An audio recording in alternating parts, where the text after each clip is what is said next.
Hello छात्रों, नमस्कार। स्वागत है आप सभी का आपके अपने यूट्यूब चैनल पर। छात्रों, एमपी बोर्ड क्लास 10th का विज्ञान का जो वार्षिक पेपर होने वाला है उसका आईएमपी से भरा हुआ एक मॉडल पेपर लेकर आपके सामने आया हूं।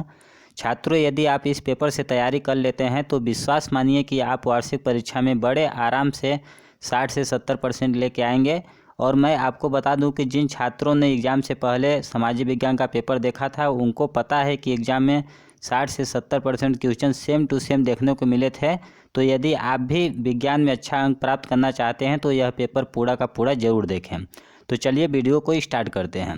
इससे पहले छात्रों, यदि आप चैनल पर पहली बार हैं तो चैनल को सब्सक्राइब जरूर कर लें।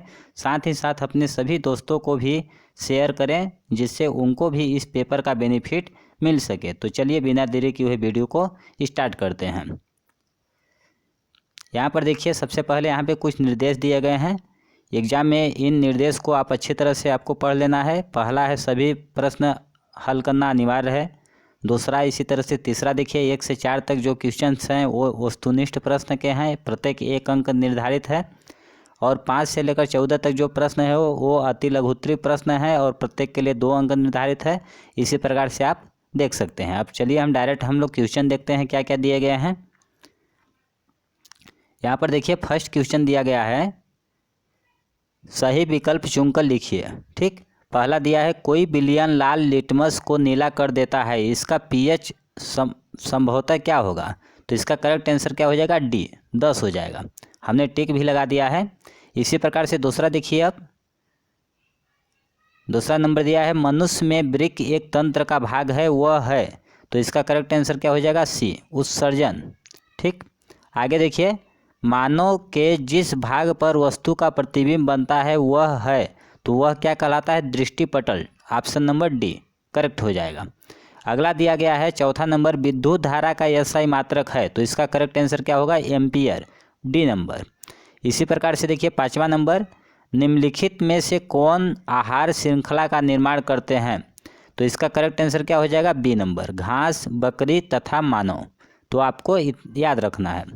अब छठवां नंबर देखिए क्या दिया गया है, पादप में जाइलम उत्तरदायी है, तो किसके लिए उत्तरदायी होता है? जल का वहन करने के लिए। तो इसका करेक्ट आंसर हो जाएगा ए नंबर। अब देखिए सातवां नंबर क्या है, पतले तारों में धातुओं को के खींचे जा सकने की क्षमता कहलाती है, तो क्या कहलाती है? तन्यता। जब किसी भी तार को हम जितना अधिक से अधिक खींच सकते हैं उसको हम क्या बोलते हैं? गुणधारिता को तन्यता बोलते हैं। ऑप्शन नंबर ए करेक्ट हो जाएगा। अब अगला देखिए क्या दिया है, क्षारों का पीएच मान क्या होता है? तो क्षार का पीएच मान हम लोग जानते हैं क्या होता है? 7 से अधिक होता है। तो क्या हो जाएगा? सी नंबर करेक्ट आंसर हो जाएगा। अब आगे देख लेते हैं क्या दिया गया है। अब देखिए छात्रों, सेकेंड नंबर दिया गया है, रिक्त स्थानों को भरिए। रिक्त स्थानों की हमें पूर्ति करनी है।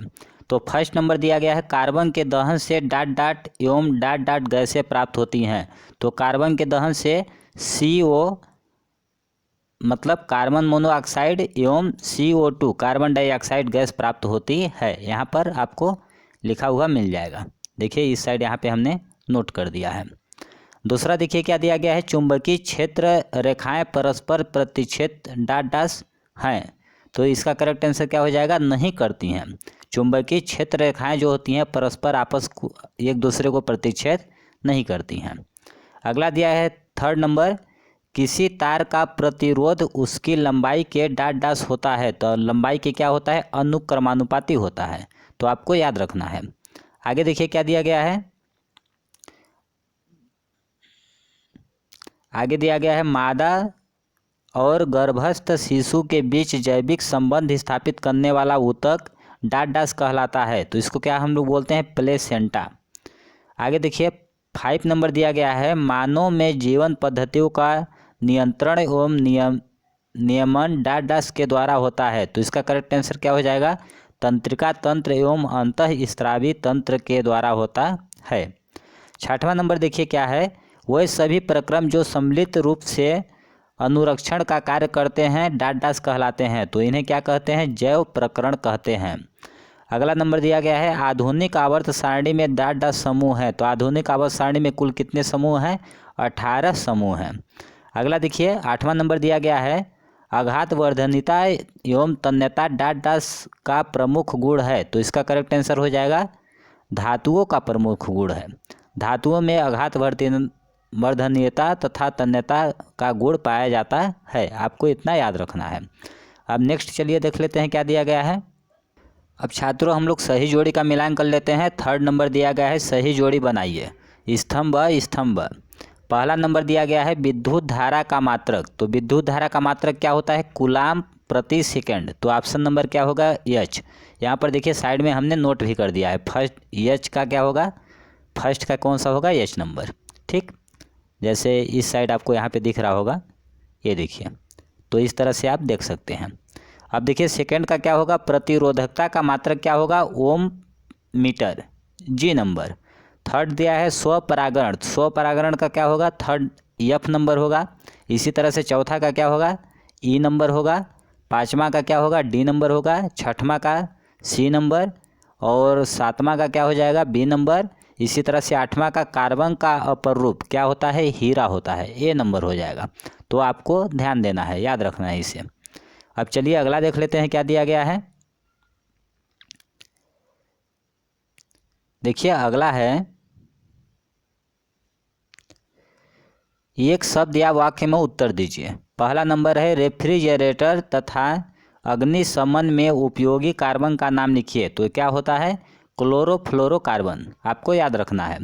अगला दिया गया है कार्क स्क्रू नियम का प्रतिपादन किसने किया, तो किसने किया था मैक्सवेल ने किया था, आपको याद रखना है। 3rd नंबर देखिए क्या दिया गया है चुंबकीय क्षेत्र उत्पन्न करने वाले स्रोतों का नाम लिखिए, तो चुंबकीय क्षेत्र उत्पन्न करने वाले स्रोत कौन कौन से हैं, क्षण चुंबक एवं धारावाही चालक, ठीक। तो आपको इतना याद रखना है। अगला देखिए क्या दिया गया है 4था नंबर अंतरिक्ष यात्रियों को आकाश कैसा दिखाई देता है, तो अंतरिक्ष यात्रियों को आकाश काला दिखाई देता है, ठीक। 5वां नंबर देखिए क्या है उस दर्पण का नाम बताइए जो बिंब का सीधा तथा आवर्धित प्रतिबिंब बना सके, तो इसका करेक्ट आंसर क्या हो जाएगा अवतल दर्पण।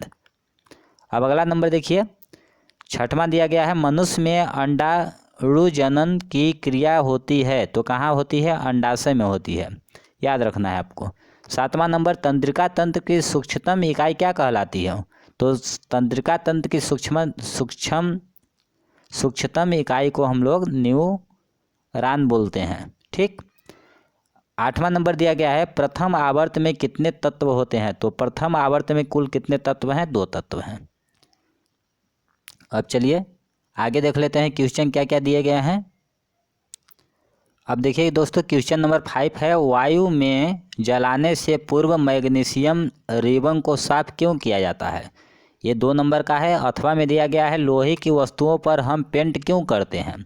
इसी तरह से 6वां नंबर आप देख सकते हैं, आपको जल्दी जल्दी हम दिखा देते हैं।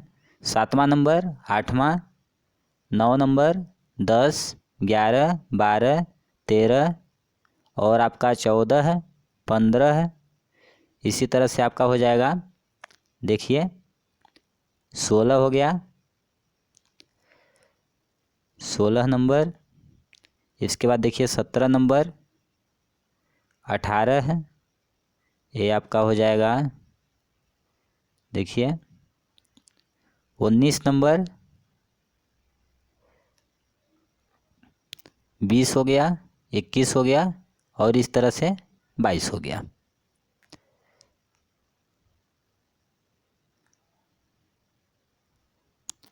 तो दोस्तों तो छात्रों इस प्रकार से आपको एग्ज़ाम में जाने से पहले इन सभी प्रश्नों को एक बार देख लेना है। ये बहुत ही इम्पोर्टेंट प्रश्न है और बार बार एग्ज़ाम में पूछे जाते हैं। छात्रों मैं आपको एक बात बता देता हूँ कि मैंने विज्ञान के पेपर का IMP से भरा हुआ एक और मॉडल पेपर का वीडियो बनाया है जिसका लिंक इस वीडियो के डिस्क्रिप्शन में दिया गया है। मैं चाहता हूं कि आप उसे भी एक बार ज़रूर देखें। जब दोनों पेपर आप देख लेंगे तो विश्वास मानिए कि आप वार्षिक पेपर में 60 से 70% अंक बहुत बड़े आसानी से प्राप्त कर सकते हैं। तो वह वीडियो भी एक बार ज़रूर देखें। धन्यवाद दोस्तों, आपको एग्ज़ाम की बहुत बहुत शुभकामनाएं। धन्यवाद, बेस्ट ऑफ लक।